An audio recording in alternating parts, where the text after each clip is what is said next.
Então, estão me vendo? Olha eu aqui. Boa noite, pessoal. Muito bem-vindos. Mais um dia aí de curso. Estou muito feliz que vocês estão aqui participando, Boa noite. né? Boa noite, pessoal. Como é que vocês estão? Estão animados para a genética? Sim? Olá, pessoal. Vamos dar só mais uns 5 minutinhos para todo mundo entrar. Vi que tem bastante gente faltando, mas enquanto isso, vamos nos apresentando para não ter o tempo aí perdido. Eu sou a Mari, para quem não me conhece, eu sou a coordenadora junto com a Bruna, do Veterinando, e hoje nós convidamos uma pessoa muito especial, coordenadora de grupo de estudo, docente da Unisul, e ela é uma bióloga geneticista, especialista em bioinformática e hematologia. Eu queria apresentar a Natália Quintanilha. Boa noite, Natália. Tudo bem? Boa noite. Tudo bom, Mari? Muito obrigada pelo Obrigada pelo convite. Eu adoro estar aqui falando um pouco de genética, que é minha grande paixão. E espero compartilhar com vocês aí um pouquinho, né? Um pouquinho da genética. A gente sabe que a genética é uma área muito ampla e muito apaixonante. Ai, eu estou muito feliz que você aceitou o nosso convite. Vai ser, com certeza, muito especial para os calorinhos que estão chegando agora, né, pessoal? Acho que vocês vão adorar muito. Alguém que já viu genética na escola, lembra um pouquinho, pode nos falar o que é, o que já viu, o que estudou. Já viu? A Ana Clara está falando que já viu. Alguém mais? Falei genética, todo mundo lembra do azinho da Zão, né? Azinhazão de Mendel. Mas genética não é só isso. Também é o azinhazão, né? Mas não é só isso. Uhum. Então, tem bastante gente Só me tira uma entrando. dúvida. Aqui a maioria é de veterinária? Sim, Ou a nós maioria. temos vários cursos? Nós temos 3 cursos aqui do Veterinando. O Veterinando acolhe agronomia, veterinária e geologia, e também tem outros cursos da saúde em parceria do Cuidando. Então, com a divulgação, bastante gente da saúde entrou aqui também. Eu estou vendo aqui. A gente tem farmácia, enfermagem, biomedicina. Tem Tá tudo, ótimo. gente. Vou tentar aí falar um pouquinho dessa área para vocês também. Vou só liberar aqui o link para o Instagram, para quem quiser entrar, está liberado. Enquanto isso, Natália, você pode me falar um pouquinho sobre a bioinformática? Tipo, eu vi no seu currículo, mas eu não sei muito o que é isso. Tá. A bioinformática é uma área bem crescente atualmente, né? E a bioinformática ela anda muito com a área genômica, né? Que com o avanço da tecnologia, principalmente na área genômica, se viu necessário a gente analisar muitos dados, principalmente aí com o projeto Genoma. Eu vou falar um pouquinho hoje sobre o projeto Genoma, para quem não conhece. Então, com esses dados gerados, se viu necessário a gente ter ferramentas de informática para poder analisar esses dados. Então, aí que surgiu um pouquinho a bioinformática. Né? Então, hoje em dia, a bioinformática é uma área muito requisitada na área da pesquisa, né? na área biológica em si, né? E é uma área também apaixonante, né? Eu costumo dizer que quem é da área genômica tem que saber um pouco de bioinformática. Estou vendo aqui que tem pessoas com sonhos de trabalhar com CRISPR. CRISPR também é uma área muito interessante de edição de genomas, né? A gente tem muito, se fala muito isso, especialmente aí nessas séries, nesses filmes da vida, né? Falam muito sobre essa parte de genética. Ai, genética, o primeiro filme que me vem na cabeça é o Jurassic Park, né? Que eles fazem a clonagem lá do dinossauro, né? Acho super bacana essa parte. Sim, através de um inseto, né? Que estava meio que postes de um inseto pegou o material genético e assim conseguiram. Isso é meio um pouco fantasioso, né? Mas a ideia é basicamente essa. Uhum. Eu recentemente vi uma série até um aluno que me recomendou, que é o Biohackers. Não sei se alguém aqui já viu essa série na Netflix. Eu vi há pouco tempo. E eu adorei, assim, mas ali também tem um pouco fantasias ali, né? Junto com a realidade. Uhum. Mas é bem interessante que leva um pouquinho desse conceito, né? Desse conhecimento da ciência em si. Letícia Maia está falando aqui que já viu a série, achou incrível. Tem o pessoal chegando agora. Boa noite, pessoal. Quem está chegando agora, estamos nos apresentando. A palestrante de hoje é a Nath. Super aí recomendada pela genética. Ansiosa pela aula de hoje. Lembro de genética no ensino médio. Vocês vão adorar, gente, tenho certeza. Uhum. Uhum. E Estamos aí no número de... genética é a base para muitas outras disciplinas, o conhecimento da genética. Uhum. Sim, E vocês vão ver muito ao sim. longo da graduação de vocês. Vamos ver bastante. A Mariana está Tá, perguntando aqui como tá, você adicionou biotecnologia no currículo. tá. A biotecnologia eu adquiri ao longo do meu mestrado, né? Então, eu fiz um mestrado em genética em si, eu fiz lá pela UFRJ, e eu fazia análise de biotecnologia. Eu já fiz clonagem gênica, trabalhava muito com PCR, então eu adquiri essa experiência dentro do meu mestrado.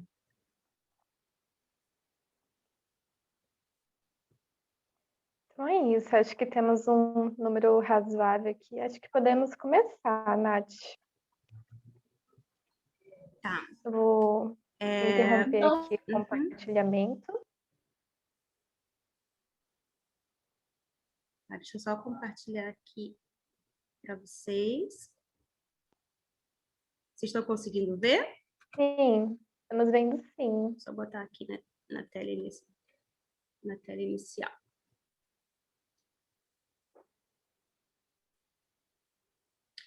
Então, gente, boa noite para todos, para quem eu não consegui falar anteriormente. Mais uma vez, obrigada pelo convite aí.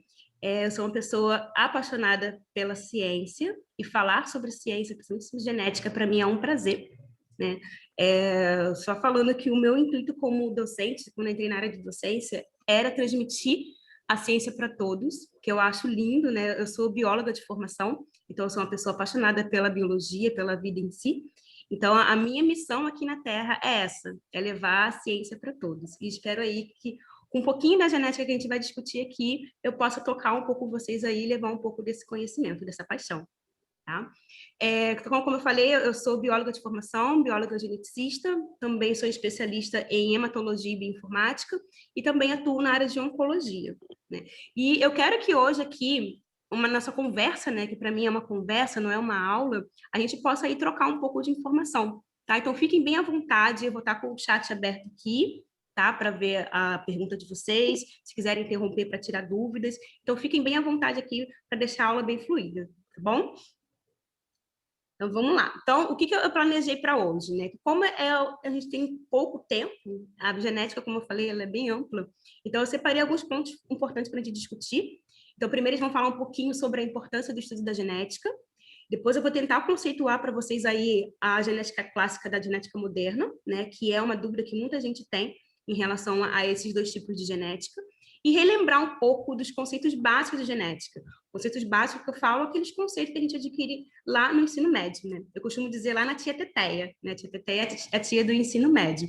Então, a gente vai resgatar um pouco desses conceitos, que são conceitos fundamentais, conceitos importantes, para vocês se aprofundarem mais durante a graduação. Tá? Então, vamos relembrar um pouquinho de Mendel e alguns conceitos importantes da genética. Tá? Mas antes da gente começar, eu queria fazer uma pergunta para vocês. Por que vocês acham que a gente deve estudar genética? O que vocês acham que é importante a gente estudar genética? Para quê? Ainda mais aí, vendo no curso de vocês, eu sei que a maioria aqui é veterinária, mas também tem outros cursos aí, nutrição, biomedicina, enfermagem. Por que vocês acham que deve se estudar genética? para entender a Eu penso vida. eu penso que é porque a genética é basicamente o princípio de tudo, né? Uhum, o princípio de tudo.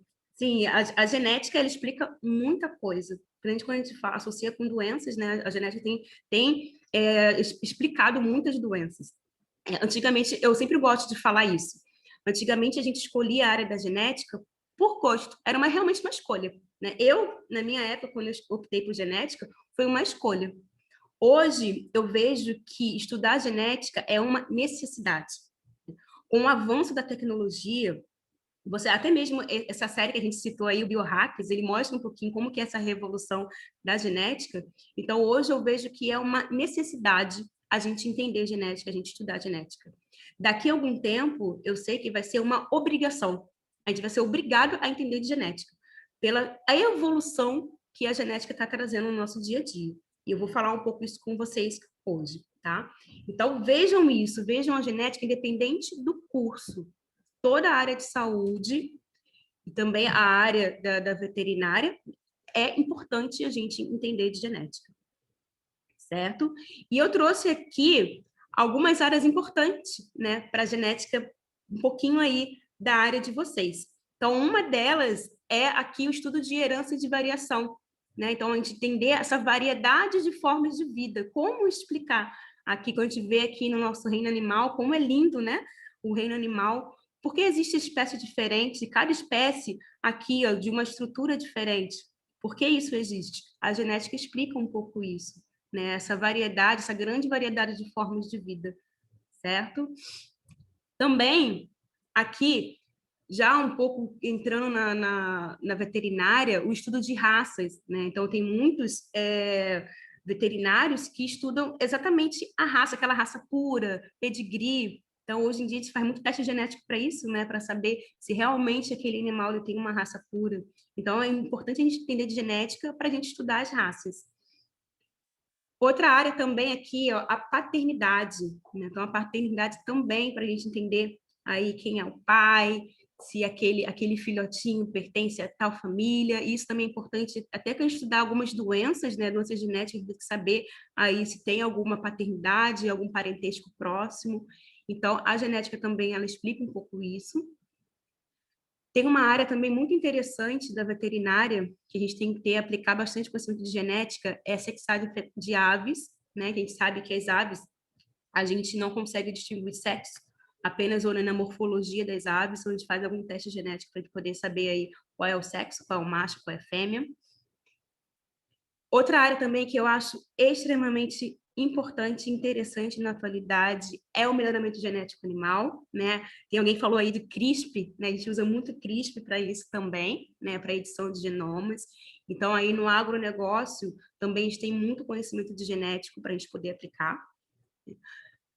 E aqui também diagnóstico, prevenção e tratamento de doenças, tanto genéticas como não genéticas, né? Então, isso também tem sido bastante aplicado. Então, a gente entender determinadas doenças, prever determinadas doenças e tratar de maneira mais eficaz determinadas doenças, é importante a gente entender da genética em si, tá? Então, eu trago aqui só alguns exemplos do qual a gente tem que aplicar aí o conhecimento da genética, certo? E, então, dando um pouquinho aqui do conceito, né, o que é a genética, então, a genética nada mais é do que as ciências dos genes, das características, de como essas características vão ser transmitidas entre os organismos, né? E também a variação do organismo. Então, é o ramo da biologia que vai estudar como que as características biológicas são transmitidas de geração para geração, certo? Então, isso é basicamente o conceito de genética. Mas a gente sabe que estudando isso mais aprofundado, a gente desmembra daí desse pequeno conceito vários outros conceitos, né? Mas na atualidade, que a gente tem falado muito aí da medicina personalizada, dos avanços tecnológicos, do sequenciamento genômico, então a genética em si ela está cada vez mais ampla, né? Então, diante disso, a genética ela é dividida em dois tipos, né? Então, a gente tem aí que a gente chama de genética clássica e a genética moderna. O que é a genética clássica? A genética clássica, ela foi determinada a partir do experimento de Mendel. Todo mundo aqui já ouviu falar de Mendel? Sabe quem é o Mendel? Ou alguém que nunca ouviu falar de Mendel? Quem foi?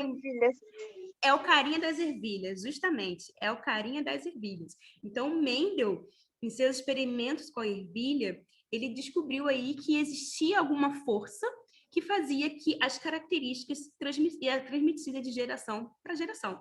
Então, ele viu isso a partir do seu experimento de Mendel. E ele foi considerado aí o pai da genética. Então, quando a gente estuda a genética, aí, os primeiros estudos em torno da genética em si foi através do experimento de Mendel. Então, Mendel, que chama também de mendelismo, ele está aqui, ó, intitulado nessa genética clássica. Então, a genética clássica é aquela genética que vai estudar a transmissão de características, que vai estudar lá aquele azão, azinho, aquelas doenças monogênicas que a gente estuda lá no ensino médio, certo? E aqui, em 1953, esses dois pesquisadores aqui, ó, Watson Crick, eles fizeram aí um experimento, né, uma pesquisa que foi muito importante para a genética.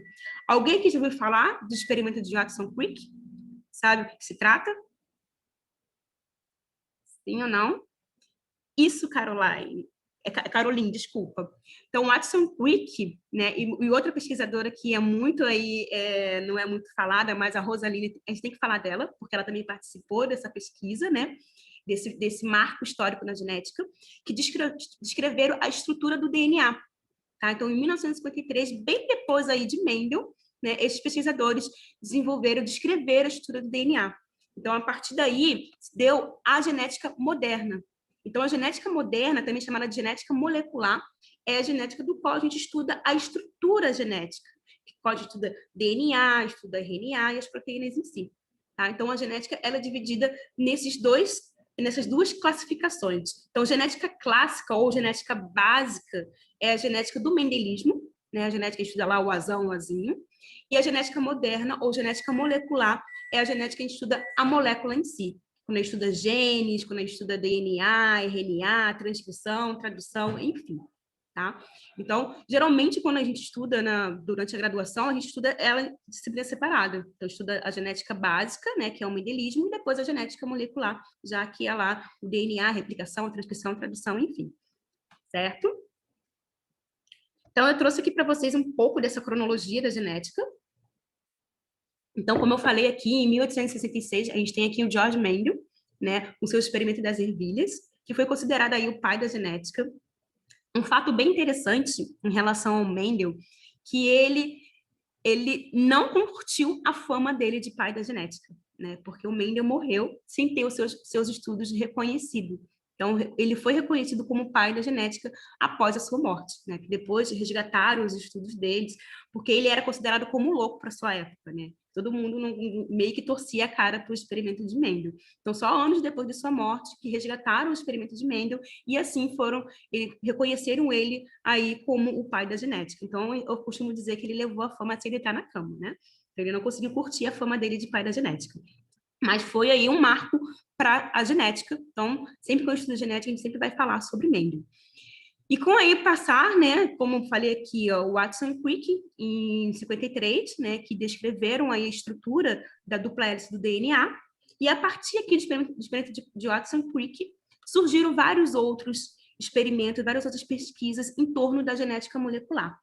Até a gente chegar aqui, ó, em 1990, que foi outro marco, né, 1990 e 2003, que foi o outro marco para a genética moderna, que foi aqui o lançamento do projeto do genoma humano.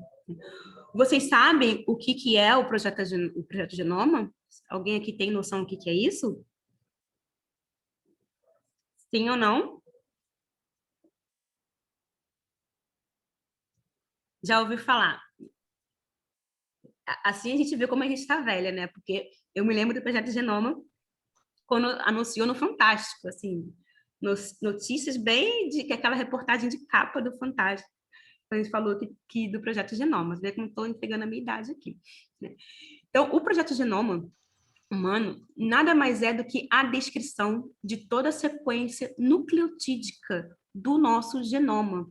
Então, a gente sabe que o DNA né? Ele é formado aí por nucleotídeo, né? Não sei se vocês se lembram daquelas bases nitrogenadas, que tem A, T, C, G, certo?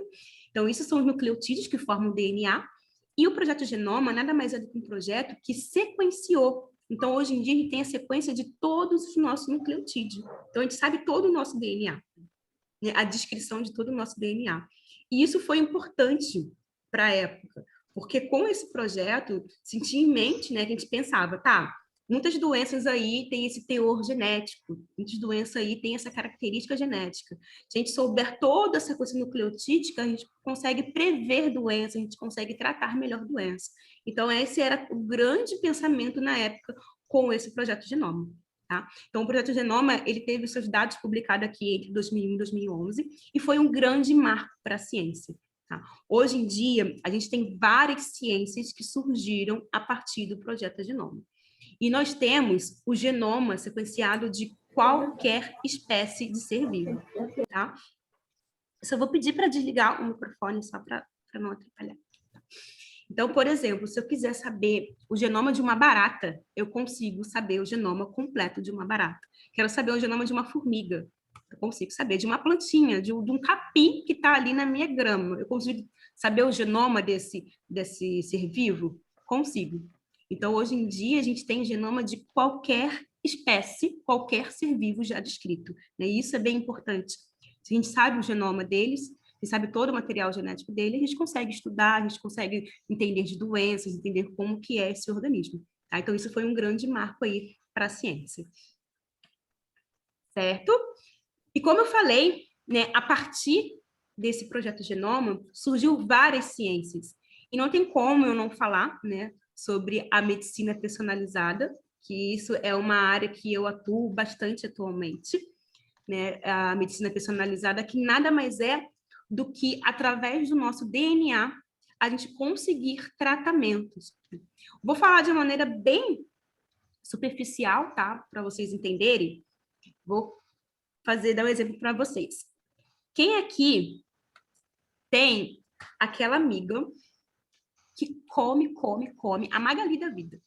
A amiga que come e ela é um palito. Alguém aqui se identifica assim? Ou tem uma amiga que é assim? Come e é isso aqui. Aí tem você que pensa no pão, já está 3 quilos a mais. Né? O que isso quer dizer? Isso quer dizer que cada um de nós tem uma genética. Né? Então, tem pessoas que têm uma genética que conseguem metabolizar melhor o carboidrato, por exemplo. Então, aquela pessoa que vai comer muito carboidrato e vai conseguir metabolizar aquele carboidrato e não vai engordar. E tem pessoas que não, vai ter a genética diferente. Se ela comer um pouquinho de carboidrato, aquilo já não vai ser metabolizado, já vai para a reserva e ela vai engordar. Então, isso, a genética diz muito sobre isso. Não só pela alimentação, mas também, por exemplo, pela medicação. Então, tem pessoas que tomam determinado tipo de medicamento e faz efeito bem rápido. Tomou uma Neosaldina, né? Tô ganhando nada pela Neosaldina. Tomou lá uma Neosaldina e rapidinho parou da dor de cabeça dela. E tem outra pessoa que pode tomar uma cartela toda de Neosaldina e não vai fazer efeito nenhum. Tá? Então, por quê? Porque a genética determina isso. Então, a medicina personalizada, ela surgiu aí depois dessa descrição do Projeto Genoma, e com ela a gente consegue fazer perfil. Eu consigo saber exatamente a minha genética e, a partir dela, eu consigo administrar um medicamento correto para mim, administrar uma dieta correta para mim, administrar uma atividade física correta para mim e também saber se eu vou desenvolver determinada doença ou não, certo? Então, a genética, né, depois aí desse projeto de Genoma, surgiu essa medicina personalizada e ela vê justamente isso. Ela trata o indivíduo como único. Certo? E isso é aplicado em qualquer área, tanto na área humana, como também na área veterinária. A gente tem bastantes estudos aí, bastantes clínicas também que já fazem isso, essa medicina personalizada já para alguns animais.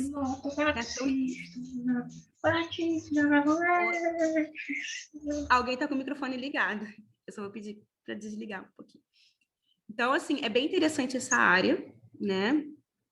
Eu aconselho aí vocês pesquisarem mais, que é uma área bem incrível.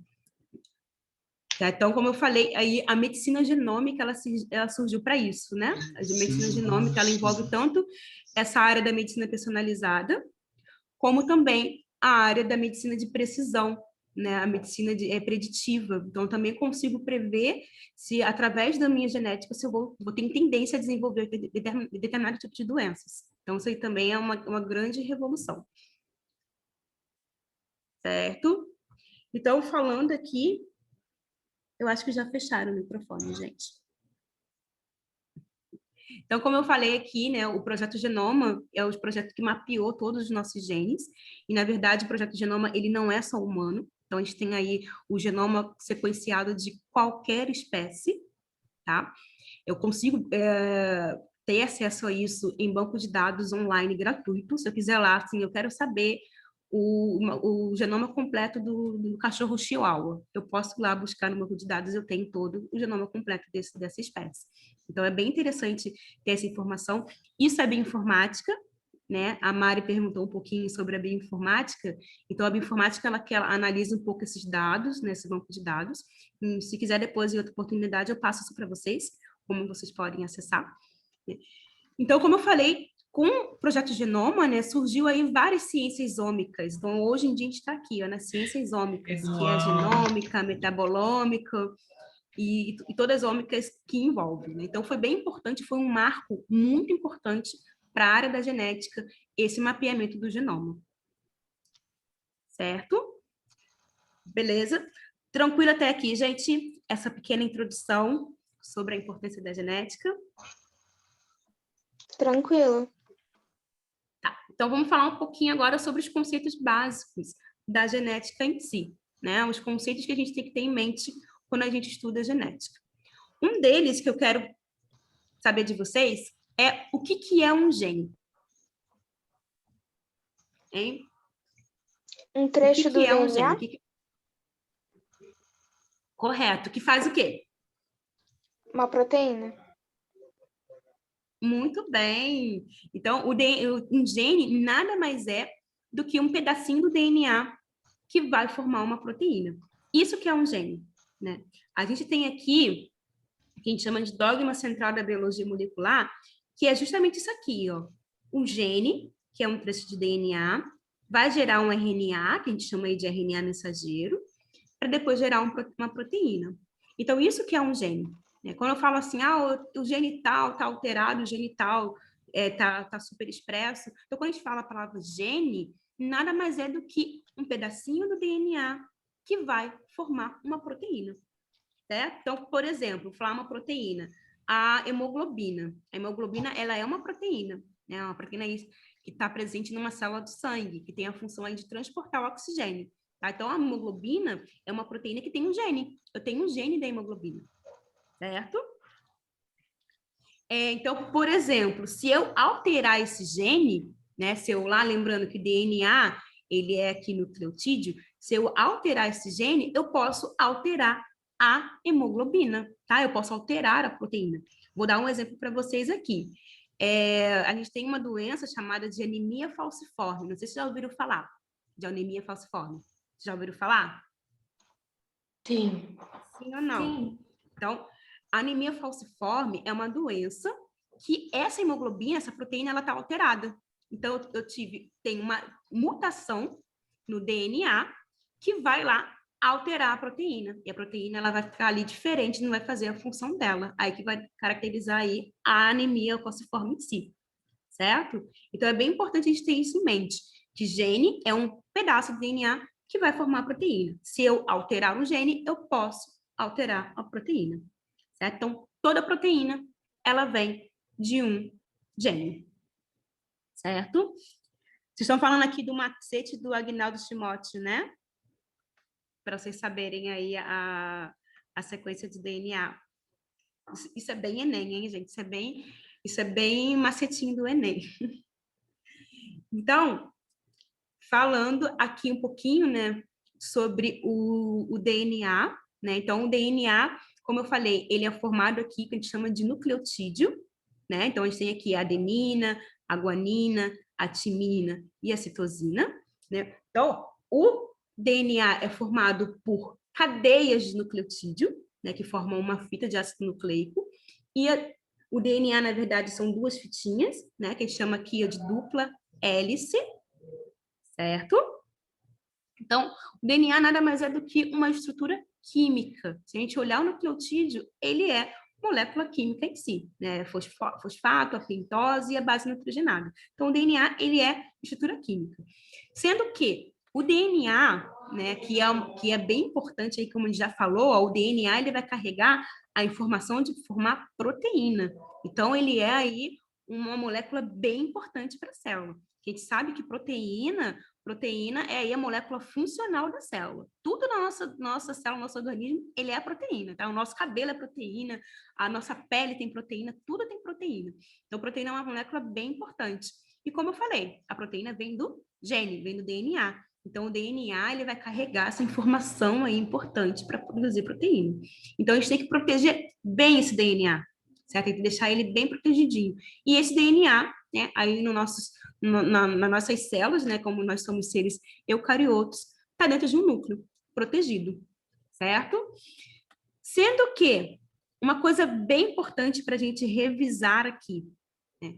O meu DNA aqui, ó, tá vendo? Essa figura, ele tá aqui de forma linear. O que é isso aqui, ó? Que estrutura é essa daqui? Embaixo. Hein? Que estrutura é essa, gente? Vocês nunca viram essa estrutura aqui, ó? Cromossomo. Vocês estão vendo o meu mouse? Cromossomo. É um cromossomo. O que é um cromossomo? É uma fita de DNA enrolada, né? Isso, né? Não é nem enrolada. É. O cromossomo nada mais é compactada. O cromossomo, ele é o meu DNA compactado, certo? Oi.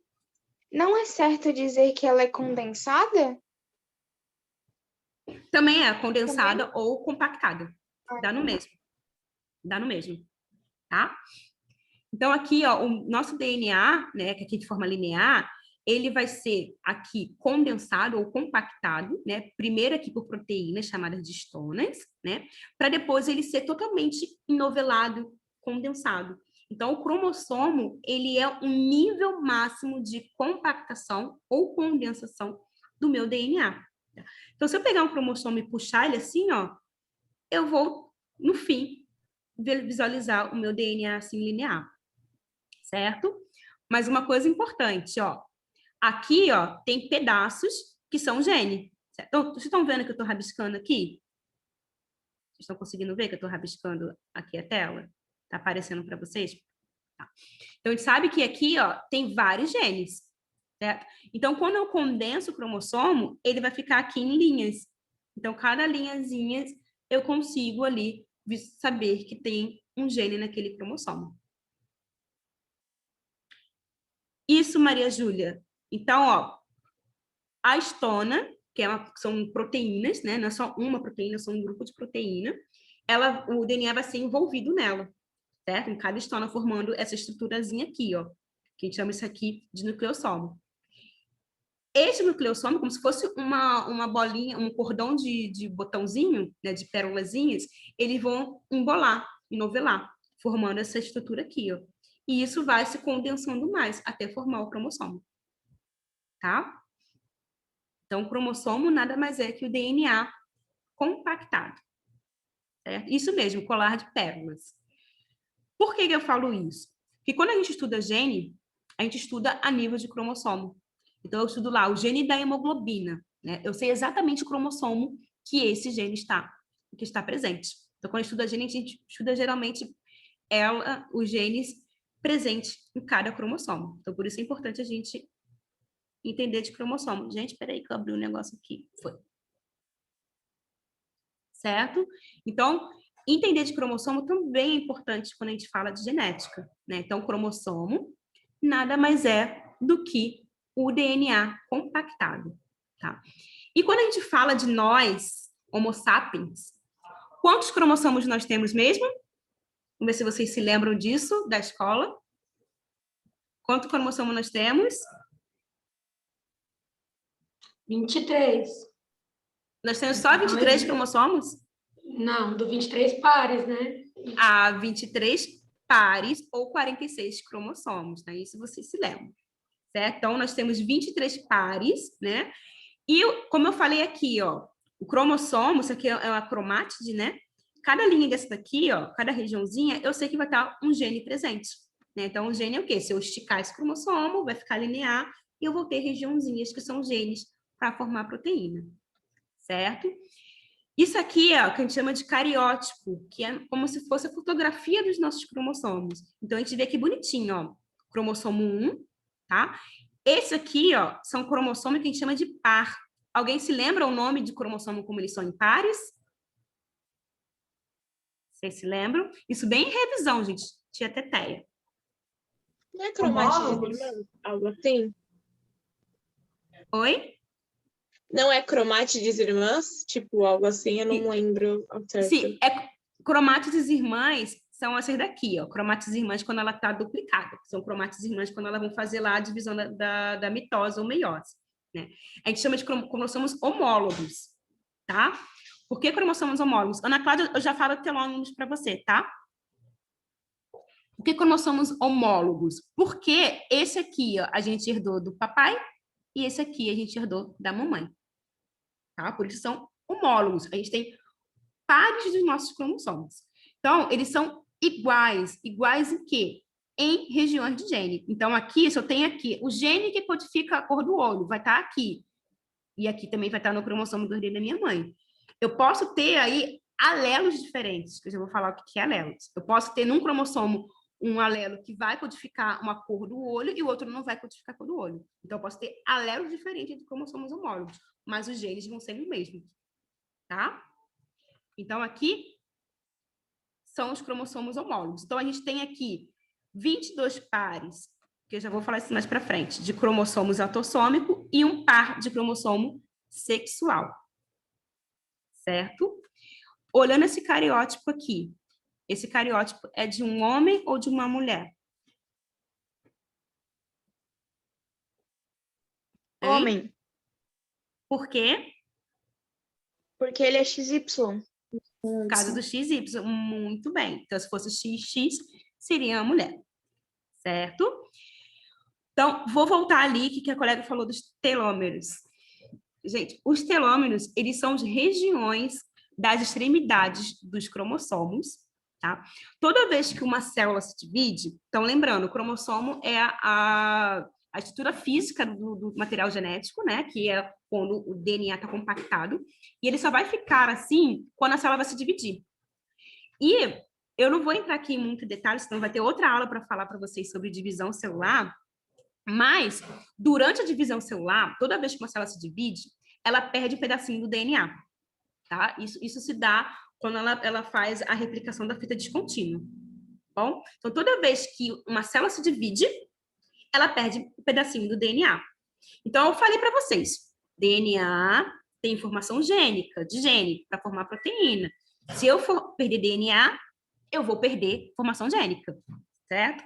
Mas quem criou isso não fez assim. Tá? Quem criou isso foi tão fantástico que fizeram? Fizeram os telômeros. Os telômeros são finalzinhos de cromossomos que são feitos para ser perdidos toda vez que a célula se divide. Tá? Então, isso que são os telômeros. São regiões de nucleotídeo que não têm informação gênica, que serve para ser perdido toda vez que a célula se divide. Então, uma célula se dividiu, perdeu o telômero. Se dividiu de novo, perdeu o telômero. E vai perdendo o telômero. Certo? Conseguiram entender? Todo mundo conseguiu entender o que é telômero? Sim? Vai chegar uma hora que a célula vai perder todos os telômeros? Sim ou não? O que vocês acham? Vai chegar uma hora, será que ela vai perder todos os telômeros? Sim, vai chegar uma hora que o telômero vai acabar. E aí? A colega botou ali para alongar os telômeros. A gente não tem essa capacidade fisiológica, tá? De alongar fisiológica, de alongar os telômeros. Então, quando uma célula perde todos os telômeros, ela entra em senescência. O que é isso? Ela perde a capacidade de se dividir. Ela não se divide mais. Por isso a gente fica velho. Então, a gente fica velho graças à senescência. Certo? Então, se tivesse um cientista aí bem brilhante, falar assim, eu vou fazer lá, alongar o telômero, vai virar o quê? Vai virar um Highlander. Nem sei se vocês são da época do Highlander, né? Mas vai virar um imortal que sempre vai fazer aí o telômero. Mas isso aí, tem muitas pesquisas em volta disso, mas isso ainda não é viável atualmente, né? O nome da enzima que faz telômero é telomerase. Certo? No caso do câncer, a Angélica botou aí o caso do câncer. O câncer, ele ativa essa enzima. O câncer, ele faz mais telômero, tá? Porque o câncer, ele é uma célula imortal. Então, quando a gente fala de uma célula imortal, é uma célula que tem a capacidade de se dividir e não entrar em senescência. E o câncer, ele é uma célula assim, tá? Então, aí, resumindo, o telômero, ele é regiões do nosso finalzinho aqui dos nossos cromossomos que servem para ser perdida toda vez que a célula se divide. Toda vez que uma célula se divide, ela vai perdendo telômero. Chegar um momento que ela vai perder todos os telômeros, e se ela se dividir de novo, ela vai começar a perder informação gênica. Então, o que a célula faz? Ela cessa a sua divisão. Ela entra em senescência, ela nunca mais se divide. Certo? E aí que dá o envelhecimento. Então, o envelhecimento é isso. É nossas células que perdem essa capacidade de se dividir.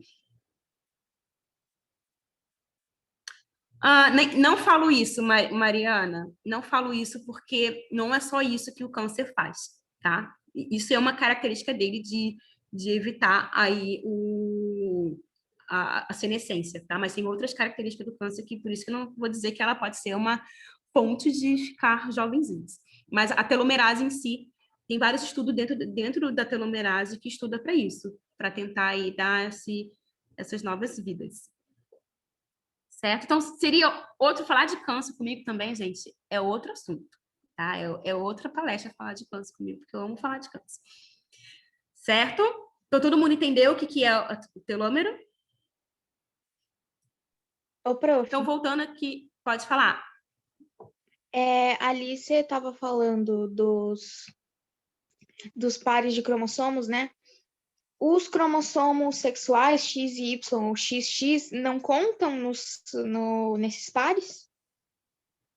Sim, a gente fala que nós temos 23 pares, sendo que 22 autossômicos e um par sexual, tá? Porque o cromossomo X e Y não são homólogos, tá? Eles têm uma região de homólogos, mas eles não são totalmente homólogos. Certo? Então, a gente fala... Prof, obrigada. Isso aqui que eu ia falar, ó. A gente tem 22 autossômicos e um par sexual. Certo? Então, lembrando aí que nós somos homólogos, porque nós herdamos aqui os cromossomos da nossa mamãe, pelo ovócito da nossa mamãe, e os espermatozoides do nosso papai. Então, tem aí nossos cromossomos homólogos. Certo? E aqui também a quantidade, né, de cromossomo, isso pode variar por espécie. Né? Então, nós somos aqui seres diploides. Por que nós somos seres diploides? Porque nós temos nossos cromossomos em pares, né? E também a gente pode ter alguns seres aqui haploides, que tem apenas um, né? Por exemplo, uma célula haploide é o ovócito ou espermatozoide, que tem apenas uma cópia aí do cromossomo. Eu trouxe aqui uma tabela, ela ficou até um pouquinho desconfigurada, mostrando aqui o número de cromossomo por espécie. Né? Então, por exemplo, aqui, ó, o cachorro ele tem 78 cromossomos. O cachorro tem muito mais cromossomo do que a gente. Né? Aqui a dália, que é uma planta, que é uma florzinha, tem 64 cromossomos, que é muito mais do que a gente. Será que a quantidade de cromossomo vai dizer que é mais complexo do que a gente? Nem sempre, né? Então, aqui só para vocês verem aí essa diferença, né, de cromossomos, quantidade de cromossomos por espécie. Sim, Samantha, sim. Já tem vários estudos com isso, tá? De combater o câncer com a telomerase. Pode ter certeza. Pode ter certeza que tem sim. Tá? Depois, se quiser, eu passo alguns artigos para vocês falando sobre a telomerase no câncer, tá? Que foi, como eu falei, né? Falar de câncer vai ter que ser outra aula, outra palestra. Certo? Então, aqui falando também um pouquinho sobre alelos, né? Que é também um conceito bem importante. Então, o alelo é o local aonde o gene ocupa, né, ali no cromossomo. Tá? Então, por exemplo, tem aqui o gene A, tá? Então, o gene A, então a gente sabe que nós temos duas cópias do gene A, uma que herdou do papai e outra que herdou da mamãe, tá? Porque isso aqui está dentro de um cromossomo. Então, nós temos dois alelos. Então, eu posso ter o alelo ou Azão ou Azinho, tá? Que nem mostra aqui, ó. Alelo Azão, alelo Azão, alelo Vzão, alelo Vzinho, alelo Fzinho, Fzinho. Então, isso que é o alelo. Certo? Que é outro conceito importante que vocês vão ver bastante em genética. E outros conceitos que a gente tem, né, dentro da genética, aqueles conceitos que eu acho que isso aqui também está bem aí na mente de vocês, ainda mais quem acabou de sair do ensino médio, né? Falando um pouquinho de genótipo e fenótipo. Então, vamos lá. Qual é a diferença entre genótipo e fenótipo? O genótipo é o genótipo é o gene em si, e o fenótipo é o meio ambiente alterando dentro disso. Sim, então, o genótipo, a gente conceituando mais, é a constituição gênica, né, do indivíduo. Então, eu falei lá, o gene A que codifica a cor dos olhos, ou melhor, a cor da pele. Então, o gene A codifica a cor da pele. Então, eu sou azão, azinho. Eu tenho 2 alelos dele, que eu herdei do pai e eu herdei da mãe. Então, azão, azinho é o meu genótipo, certo? Então, é a constituição gênica do indivíduo. O fenótipo é o que eu observo mais um meio, certo? Então, por exemplo, no caso aí da cor da pele, que é um exemplo bem grosseiro, tá, gente? Porque a cor da pele não é só um gene que codifica, mas só a nível de exemplo, tá? Então, o meu genótipo é azão, azinho. E o meu observo é o quê? A cor morena, aqui é o preta, né? Preta maravilhosa. Então, a cor preta, né, é o fenótipo, é o que eu observo, certo? Sendo que uma coisa muito importante a gente tem que ter em mente que o fenótipo, ele é a manifestação do genótipo que a gente observa, mais a interação do meio, certo? Vou dar um exemplo para vocês. Então, a gente tem alguns canários, né, que vai ter a penagem branquinha, tá? Então, eles têm lá a sua constituição genética, dizendo que ele vai ter a penagem, né, as suas peninhas branquinhas. Porém, esse canário pode se alimentar de algumas sementes que têm lá algumas estruturas, algumas proteínas que deixam a penagem vermelha, certo? Mudou o genótipo desse canário quando ele começou a comer essa semente? Sim ou não? O genótipo dele mudou? Não, Não, mudou. Mas o fenótipo mudou? mudou. Mudou porque Os o flamingos meio também tem interagiu. isso, né? Oi? Os flamingos também tem isso, eles ficam Sim, cor-de-rosa. também tem isso. Uhum. Sim, por causa da alimentação. Então, foi algo externo que alterou o fenótipo que observou, mas o genótipo está intacto. Tá? Então, a gente tem que ter essa observação em conceito de genótipo e fenótipo. Certo? Outro conceito, homozigoto e heterozigoto. Então, homozigoto é o quê? É aquele indivíduo que tem 2 alelos iguais. Então, alelo, todo mundo sabe o que é alelo, né? Alelo são as letrinhas que a gente herda lá do papai e da mamãe. Então, quando a pessoa é ou azão, azão, ou azinho, azinho, vai ser homozigoto. E quando tem diferentes, né? Ou azão ou azinho, vai ser heterozigoto. Tá? Isso também é um conceito bem importante que eu trago lá da Tia Teteia, que isso vai levar vocês aí adentro da genética durante a graduação. E outro conceito aí é do dominante e recessivo. Vocês se lembram disso, dominante e recessivo? Então, dominante é aquele alelo onde ele se expressa, né, em condições tanto homozigota como heterozigota. Geralmente, dominante a gente coloca de letra maiúscula, tá? E o recessivo é aquele que não se expressa em condições heterozigotas. Então, eu costumo dar um exemplo bem grosseiro para vocês entenderem esse conceito de dominante e recessivo. Então, vamos lá. Pegando aquele conceito que gene forma proteína. Então, vamos supor uma proteína que dá uma cor. Então, eu tenho um gene que dá a cor vermelha. Se eu tiver o gene, eu tenho a cor vermelha. Se eu não tiver o gene, eu não tenho a cor vermelha. Aí, eu tenho 2 alelos, tá? Então, vamos supor se eu tenho um alelo azão e o alelo azão. Um alelo azão que eu herdei da mãe, o alelo azão que eu herdei do pai. Vai produzir a proteína? Eu vou ter o gene da proteína? Sim ou não? Sim ou não? Vou ter, né? Porque eu tenho 2 alelos azão dominante. Azão maiúsculo, certo? Agora, vamos supor que se eu herdei um azão do pai e um azinho da mãe. Eu vou fazer a proteína vermelha? Sim ou não? Hein? Cadê vocês? Eu vou ter sim ou não? Aqui eu sou heterozigoto. Eu vou ter porque pelo menos um alelo vai ter o gene e vai expressar. Agora, se eu não herdar aqui e não herdar aqui, que eu sou o quê? O homozigoto recessivo, o azinho, eu vou fazer a proteína? Sim ou não? Não vou fazer. Então, isso é o recessivo. É porque eu não estou vendo. Então, é sempre importante a gente colocar esse conceito de dominante e recessivo com o que é o gene. Então, se eu tenho um gene, se eu não tenho um gene, se eu vou fazer a proteína, se eu não vou fazer a proteína. Eu acho que fica mais claro para vocês entenderem esse dominante e recessivo. Tá? Muita gente confunde, né? O que é dominante e recessivo. Certo? E aqui, só para a gente finalizar essa parte de transmissão de características, né? Dos seres vivos. E aqui só para mostrar, né, que eu já falei, né, que o Mendel, né, o mendelismo, foi aí o pioneiro em relação a esses estudos sobre transmissão de características. Né? E só aqui para a gente relembrar um pouco do Mendel, que foi o cara das ervilhas, que eu tenho certeza que vocês vão estudar muito isso nas UCs aí durante a graduação, mas só para lembrar que Mendel ele tem 2 experimentos, 2 leis de Mendel. Vocês conseguem se lembrar quais foram a lei de Mendel? Vocês se lembram? O que falava a primeira lei? O que falava a segunda lei de Mendel? Vixe.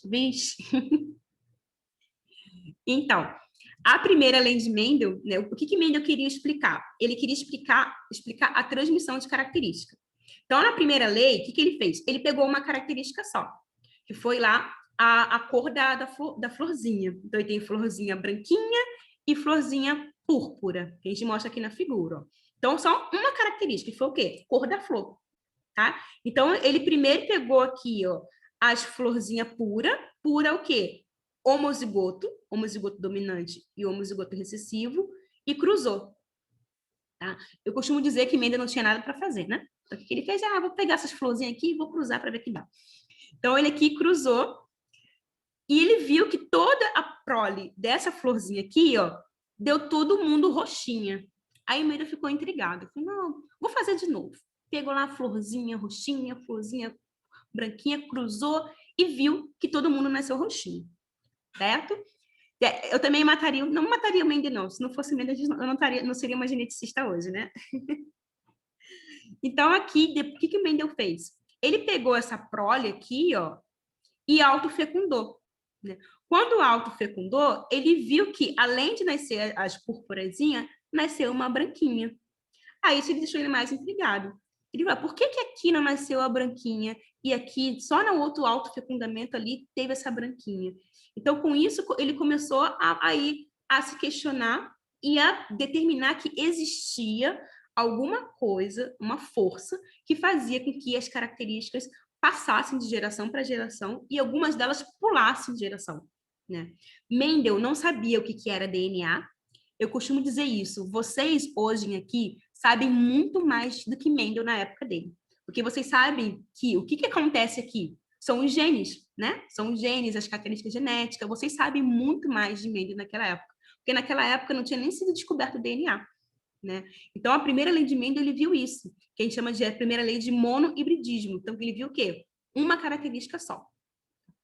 Já na segunda lei, ele viu aqui o dihibridismo. Então, além de ele ver uma característica, ele viu outra. Então, aqui, quando ele viu lá as ervilhas verde, amarela, lisas e rugosas. Né?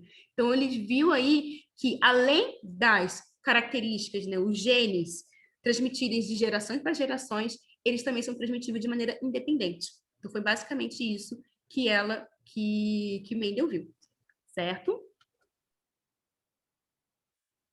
Isso aqui, galera de veterinária, vocês vão brincar muito com o Mendel, tá? Porque o melhoramento genético, além de ter algo manipulado, né, geneticamente, a gente trabalha muito com esses cálculos de probabilidade de cruzamento. Então, levem isso para a vida, que vocês vão brincar muito disso em aconselhamento genético, tá? Certo? E dentro aí, quando a gente fala muito de Mendel, a gente também fala aqui de algumas heranças genéticas, né? Então, eu não sei como está meu tempo, Mari. Eu não sei como está meu tempo, porque eu também estou bem perdida aqui na hora. Mas se estiver passando muito tempo aí, é só você falar, tá? Pode continuar, nós temos até 10 horas, então fique à vontade, viu? Ah, tá ótimo. Então, quando a gente fala também um pouco aqui da transmissão de características, a gente não tem como falar de doenças, né? De herança genética muito associada com doenças. Então, quando a gente fala de genética, a gente tem alguns tipos de heranças e de alterações genéticas. Uma delas aqui, ó, é alterações cromossômicas, né? O que é uma alteração cromossômica?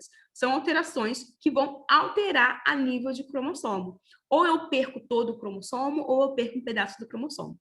E isso pode resultar aí, obviamente, numa alteração de formação de proteína e alteração na função da célula em si.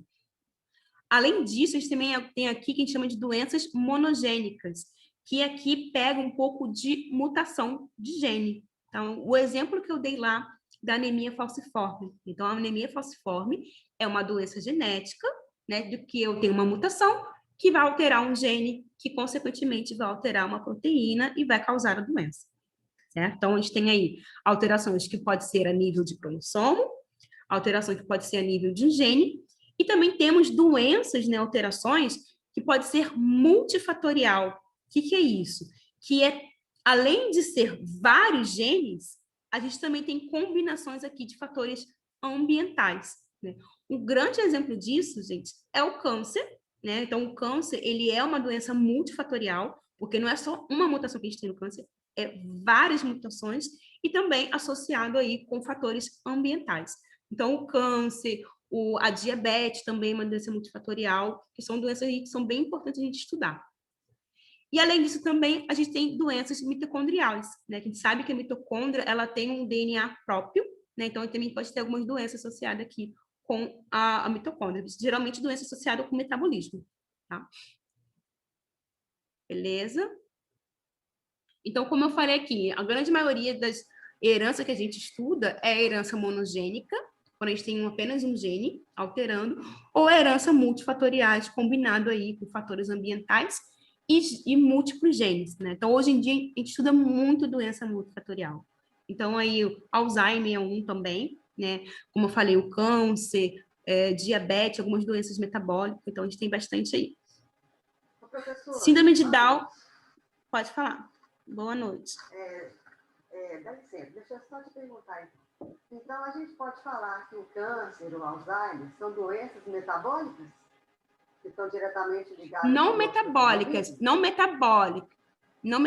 mas multifatoriais, tá? Metabólica é quando você tem alterações em proteína, em enzimas que vai fazer metabolismo de alguma célula ou de alguma molécula, tá? Agora, multifatoriais é diferente. Multifatoriais, você tem vários genes alterados, né? E também o fator ambiental, tá? Exemplo, quando fala do câncer, quais genes alterados que a gente pode ter no câncer? Os genes para crescimento, fatores de crescimento, tá? O que é fator de crescimento? A gente sabe que tem células que faz muita mitose, tá? Vamos botar o exemplo aí, tecido epitelial. O tecido epitelial está sempre fazendo mitose. Nesse exato momento, vocês estão fazendo várias mitoses do teu tecido epitelial. A gente sabe que isso aqui, ó, descama e é altamente renovado, certo? Sendo que uma célula, para fazer mitose, ela precisa de um estímulo, ela precisa de uma sinalização. Uma célula sozinha, ela não fala assim, hoje eu quero me dividir. Não, ela precisa de um sinal para isso, certo? Então, no câncer, eu posso ter essa sinalização mutada. Eu posso ter alterações de genes que vai fazer o quê? Vai deixar a célula sempre ligada. Independente se ela receber sinal ou não, ela sempre vai se dividir. Então, ela sempre vai crescer. Então, esse é um tipo de mutação que a gente pode ter no câncer, certo? São vários genes que controlam... Mas a gente também... a gente pode falar que pela má alimentação, a gente pode falar que a má alimentação contribui para o câncer? Pode, né? Porque tem gente que não alimenta direito, não come coisa saudável, né? Sim, isso, pode sim. A alimentação é um grande fator de risco para o câncer. Depende muito do tipo do câncer, né? Por exemplo, eu posso falar, meu filho teve um câncer no tronco cerebral e foi descoberto aos 2 anos de idade, e na medida que ele foi crescendo, o câncer foi se desenvolvendo. E isso que... Ele começou com convulsão aos 6 meses, e até então não se descobriu o que era. Então, na medida que ele foi crescendo, ele foi perdendo todo o desenvolvimento dele, e isso foi prejudicando várias coisas que ele tinha. deglutição, o andar, essas coisas, tudo ele foi perdendo. Então, na medida que ele foi crescendo, o câncer foi desenvolvendo. Foi avançando junto com o crescimento. Vai avançando junto com o crescimento. Sim, porque e não é algo ligado é muito isso. Sim, mas o câncer infantil é muito associado a essas células que vai proliferar, né? Mas assim, aí já foi ligado ao o fator né? O câncer do filho dela, né? Sim, mas a gente pode pensar também. Você chegou a fazer um teste genético para saber se era hereditário o câncer do seu filho? Olha, até chegaram a fazer, sabe? Mas não foi comprovado nada. Ele fez esse exame que você fez aí, o cromossomos, ele fez o cariótipo. Cariótipo. Mas ele fez esse, mas não deu nada, não.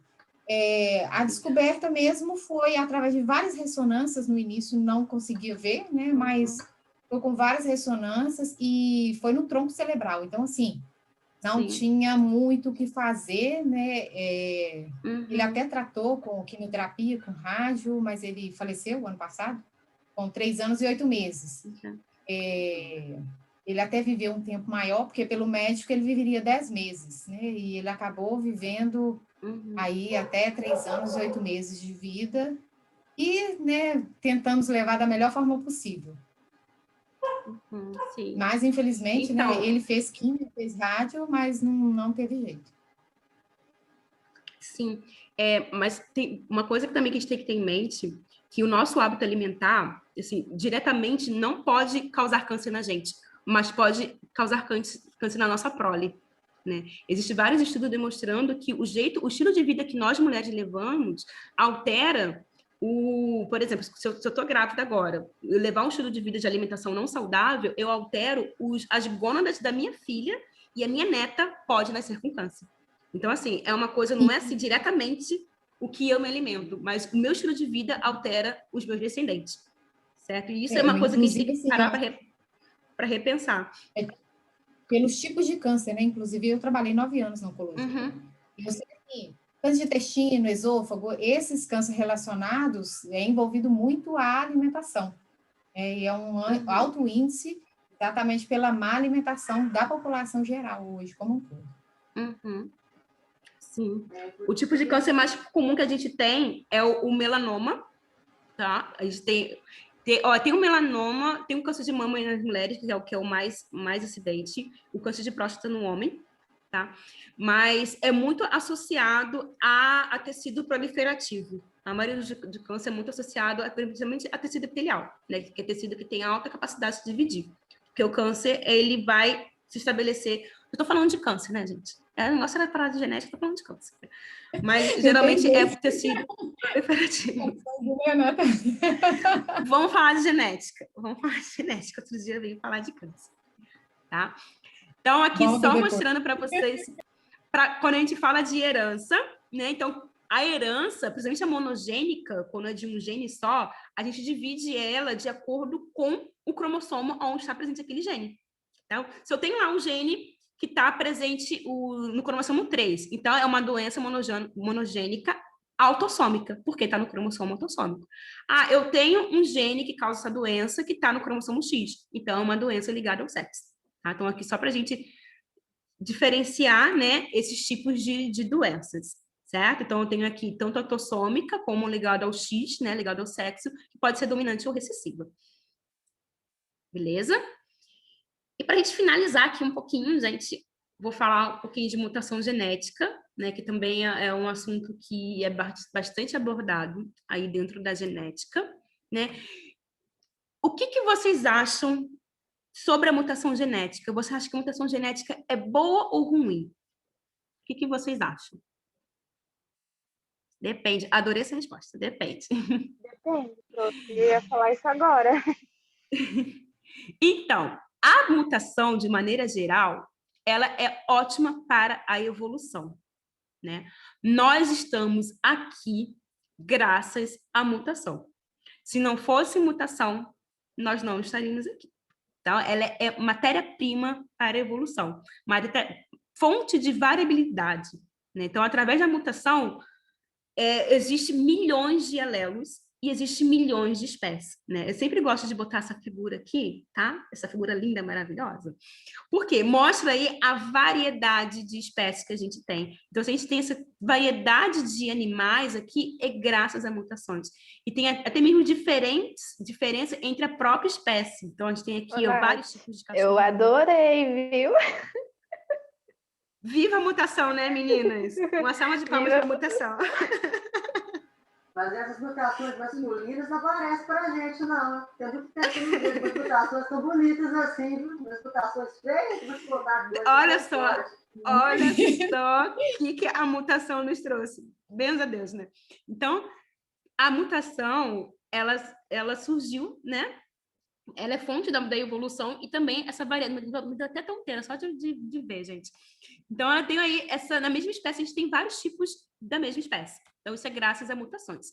E a gente tem 2 tipos de mutações básicas, que é a mutação que a gente fala de mutações gênicas, né, que eu já falei dela, que seria o quê? A anemia falciforme, como eu dei lá o exemplo. Eu tenho a mutação, uma alteração de alguns nucleotídeos, ó. Alguns nucleotídeos lá do meu DNA. Então, eu tenho uma mutação gênica, que pode ou não alterar a proteína. E outro tipo de mutação é a mutação cromossômica, ou aberrações cromossômicas, que eu altero já o cromossomo. Lembrando lá que eu falei, cromossomo é DNA compactado. Se eu tirar um pedaço do cromossomo, eu estou tirando apenas um gene? O que vocês acham? Hein? Se eu tiro um pedaço do DNA, eu tiro um gene só? Não, eu posso tirar vários genes. Né? Agora, imagine só se eu alterar um cromossomo todo, ó, uma cromátide toda, se eu deletar isso aqui, eu vou alterar um gene só? Não, eu vou gerar vários genes, centenas de genes. Então, a mutação cromossômica, ela tem que ser mais prejudicial comparado com a mutação gênica, tá? E a mutação cromossômica, a gente pode ter tanto ela numérica, que eu altero números, né? Como, por exemplo, aqui, ó. Isso aqui, ó, a gente tem adição de mais uma cromátide. Não sei se dá para ver aqui na figura, mas a gente tem 3 cromossomos 21. Tá? O nome disso aqui é uma trissomia. Alguém sabe o que é trissomia do cromossomo 21? Vocês já falaram hoje. Isso, a síndrome de Down. Então, a síndrome de Down é trissomia do cromossomo 21. Também a gente pode ter aqui uma monossomia, que é quando eu tenho só um. Por exemplo, a gente tem a monossomia do cromossomo X. Tá? Então, tem várias síndromes aqui associadas com o número de cromossomo. Como também eu posso ter aqui a nível estrutural, né? Eu tirar um pedaço do cromossomo ou inverter, então isso é uma mutação cromossômica estrutural, certo? Então, esses são os tipos de mutação que a gente pode ter. Dá sim, ô Letícia, tem como saber sim. Além de ver a transmutância nucal, né, que a gente tem, que é algum tipo de imagem que a gente faz, a gente também pode fazer um teste genético, tá?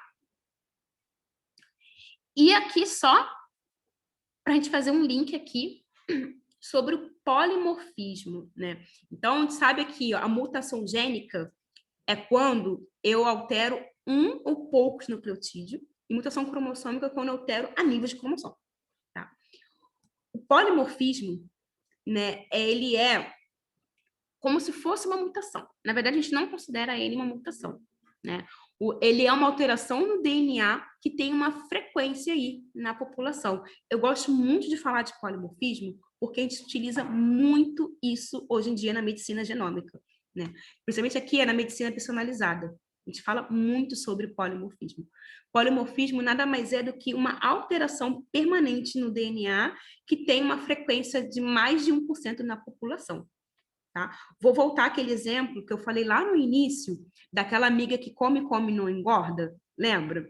Então, aquela amiga que come e não engorda, ela pode ter uma mutação, né, um polimorfismo, que faz com que ela metaboliza rapidamente o carboidrato. E isso pode ter uma frequência na população. Então, se eu pegar aqui, por exemplo, nós temos 208 aqui na sala. Se eu fizer o teste genético de todo mundo aqui, com certeza aí eu posso dizer que uns 5 ou 10% vão ter uma mutação genética própria, né? Uma mutação genética aí que pode favorecer a vocês a não engordarem. Então, isso tem uma frequência na população, mas não deixa de ser uma alteração no DNA. Tá? Então, isso que é um polimorfismo. E isso a gente utiliza para fazer biomarcadores. Então, existem vários testes de perfil genético que buscam justamente esses polimorfismos. Né? Então, a gente tem, por exemplo, aqui em Floripa, a gente tem um laboratório que faz muito isso, na área de nutrição, que é a nutrigenômica. Então, você consegue fazer um perfil genético através desses biomarcadores e saber exatamente qual é o metabolismo daquele indivíduo. E, a partir disso, administrar uma dieta específica para ela. Tá? Isso aí, ó, é uma evolução, né? Também em questão de medicamento, a gente tem aí a farmacogenômica. Você consegue fazer um perfil genético e saber exatamente a medicação que aquele indivíduo pode tomar. Isso a gente faz o quê? A gente elimina aquela tentativa e erro, né? Porque hoje em dia a prescrição de medicamento é muita tentativa e erro. Quem aqui já tomou medicamento e viu que ou engordou, ou você ficou com dor de cabeça, ou teve vários efeitos colaterais, né?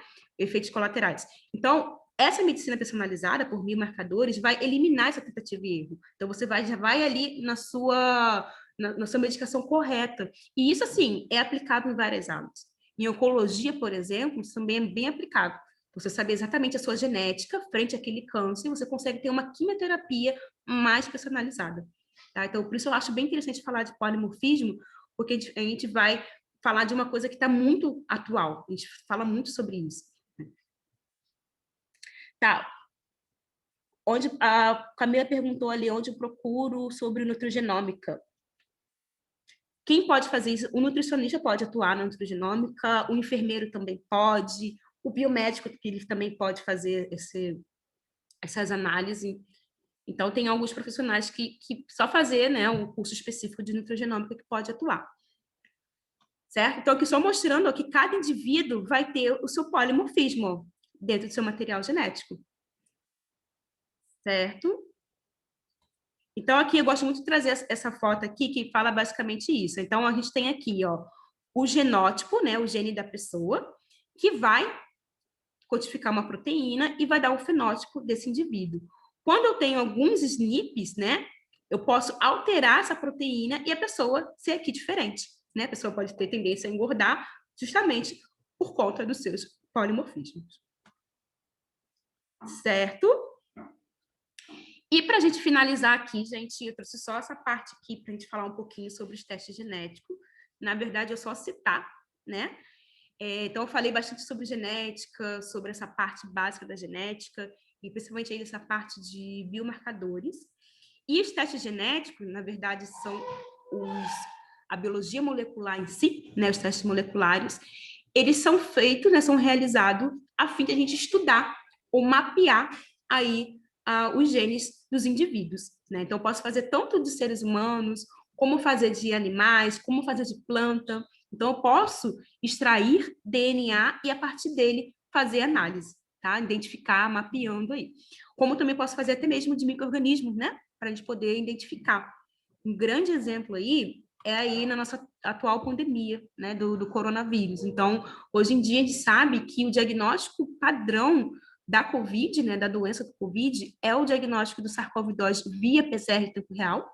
Então, o PCR em tempo real é um teste molecular utilizado para identificar o material genético do vírus.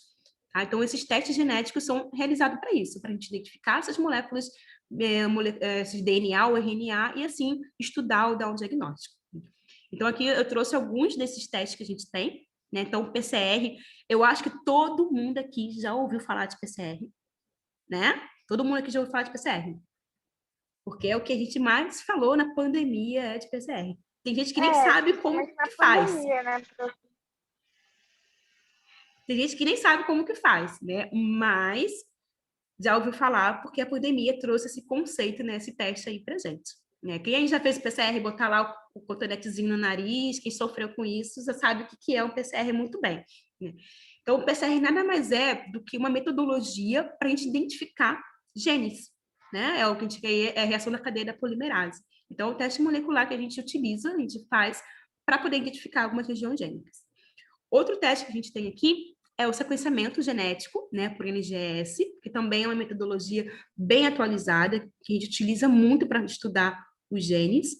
E também aqui a gente tem outras, né, que é mais específica, como, por exemplo, a citogenética. A citogenética que faz isso aqui, ó, que faz o cariótipo, que a gente faz marcação de cromossomo. E também a hibridização, que também a gente identifica algumas regiões dos genes.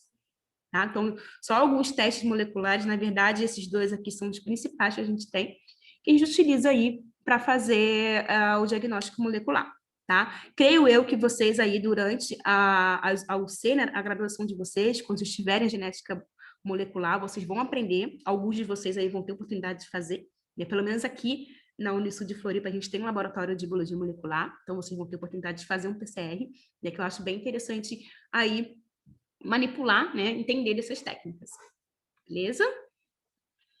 Então, gente, é basicamente isso que eu tinha para falar para vocês, né? Estou aí disponíveis para dúvidas. Coloquei aqui meu contato, tá? Meu e-mail. Aqui também o meu Instagram, para quem quiser seguir. Isso aqui é o Instagram do grupo de pesquisa que eu desenvolvo, né? Que é um grupo de pesquisa, de estudo e pesquisa em biologia molecular e bioinformática. Né? Quem quiser aí seguir, também pode seguir, tá? Tem também quem quiser participar, pode participar. E eu espero aí ter levado um pouquinho da genética para vocês, do conhecimento da genética. Espero que vocês tenham gostado aí. Espero também que tenha incentivado vocês a procurarem mais e a se aprofundar mais. Certo? Estou aí disponível para dúvidas. Professora, deixa eu te perguntar. Pode perguntar. Tem falado